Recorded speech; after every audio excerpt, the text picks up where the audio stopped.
کے اوپر؟ جی بہت شکریہ مہیش.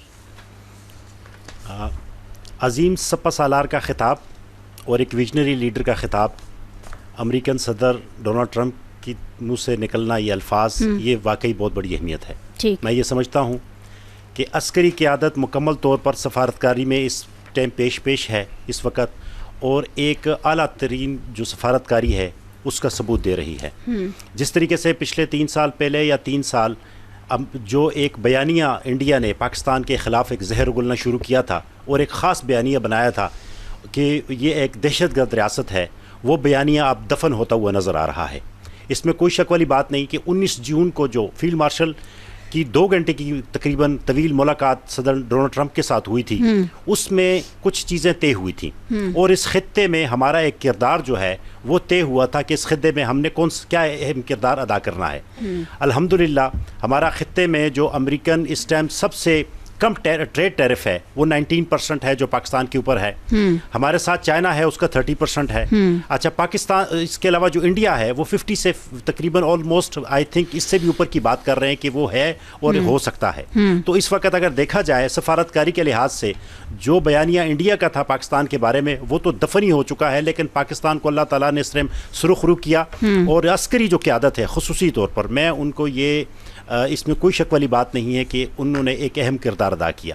اچھا تھوڑا سا ان چیزوں کو مد نظر رکھتے ہوئے شہباز شریف کا جو خطاب ہے اس میں کوئی شک والی بات نہیں ہے کہ انہوں نے اسرائیل کی جو جارحیت ہے اس کو بالکل ایک مضبوطی کے ساتھ اور اہم طریقے سے انہوں نے کنڈیم کیا کہ یہ ایک برا کردار ہے. ٹھیک ہے، اس ٹائم دنیا کو ٹریڈ کی ضرورت ہے، اس ٹائم دنیا کو اکٹھے اور اتفاق کی ضرورت ہے، دہشت گردی کے خلاف اکٹھے ہونے کی ضرورت ہے. ٹھیک ہے، انہوں نے یہی کشمیر کے بارے میں بھی اس کا ذکر کیا کہ جو جارحیت انڈیا کر رہا ہے اور یہ مل کر اس طریقے سے فساد برپا کر رہے ہیں. خصوصی طور پر جو لفظ انہوں نے فساد کا استعمال کیا، ٹھیک ہے، یہ 2 ممالک یا ان جیسے کچھ اور ممالک بھی ہیں وہ اگر کر رہے ہیں تو ہم یہ سمجھتے ہیں کہ یہ نہیں ہونا چاہیے اور اس میں کلیدی کردار جو ہے وہ امریکہ کو ادا کرنا چاہیے.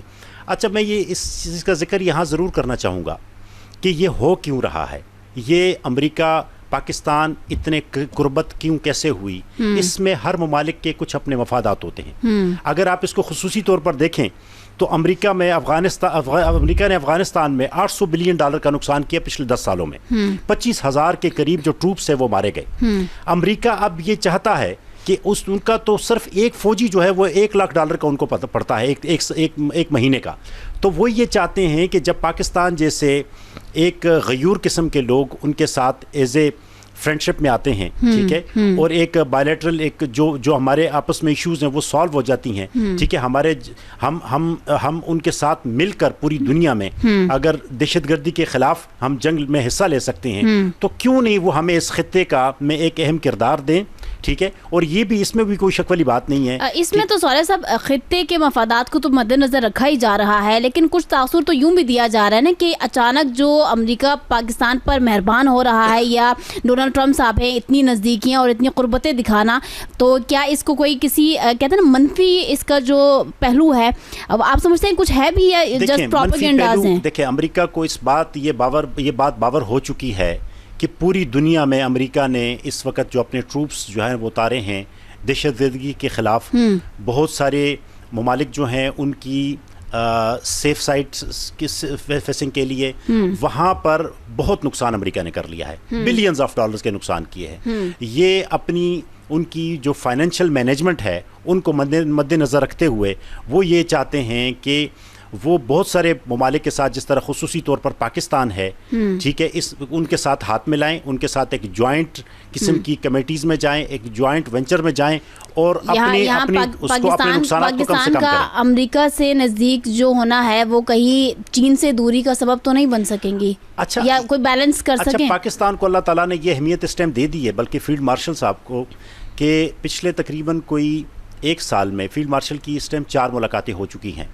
اور جو عسکری قیادت ہے وہ تقریباً اگر میں یہ کہوں کہ وہاں پہ ایک باقاعدہ کیمپ لگا کے بیٹھی ہوئی امریکہ میں، جس قدر ہم سفارتکاری میں کمزور ہو چکے تھے اور اس کو ایک اجاگر انہوں نے کیا.